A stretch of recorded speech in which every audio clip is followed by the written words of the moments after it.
Hello, what a lovely March day. What I'm here to do today is show you the Fantom X6 and a feature in it that I particularly like called skip back sampling. In the manual it says, sometimes you may want to preserve a nice phrase that you happen to have played a little earlier. Well, that's not how I use it. What we tend to do with this, or what I tend to do with it, is to use it to generate soundscapes and little bits and pieces, just interesting bits of audio really.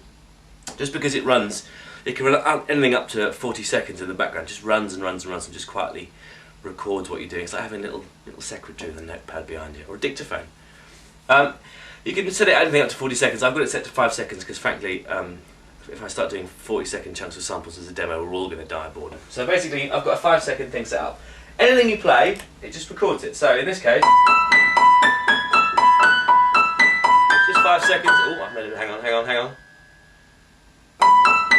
Bum notes don't do very well for that kind of stuff. Right, so just any old bit of tap, little thing like this, hit skip back sampling. It then takes that and makes a sample out of it. Like that. So just, you know, what I've just been playing. So then what you can either do is normally you can either assign that to a pad, for example, like this pad over here, and then it will play it as a sample.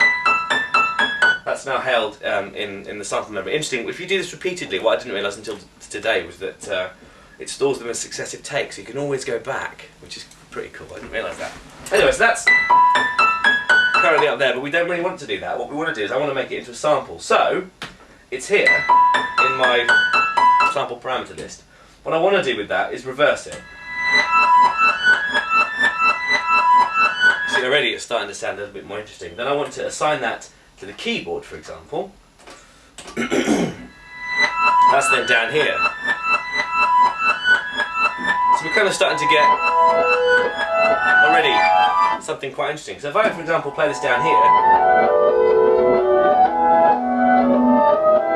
it's kind of something starting to happen here. So, and again, because this is working as part of skip back sampling, the Fantom is still recording all this. So I just let this play. What I'm going to actually do is I'm going to add an external sound source, because you can import sounds into this thing externally with the input at the back. In this case, my Nord wave down here, which is full of mellotron samples. So, for example, I can then, this is actually coming into the Fantom. So if I play this like this, as I say, the movement skip back sampling is just running all the way along this. I can add my mellotron via another synth.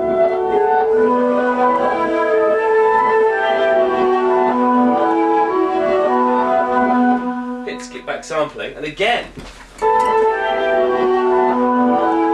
we're making an interesting soundscape here. So for, well, you know, as I say, this is kind of all happening live. So then if I then go back to the sample edit, assign that again to the keyboard like this, I've got a whole new sample to work with, and already you can start to see that this is something, you know, this is like a good, atmospherically speaking, this is fantastic. So I'm going to set that to loop.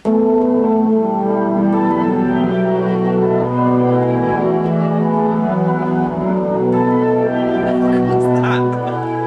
So then I can then assign some effects to that. So let's route the reverb in there, to there, see that to there. Filter it down a bit because it's a little bit clicky.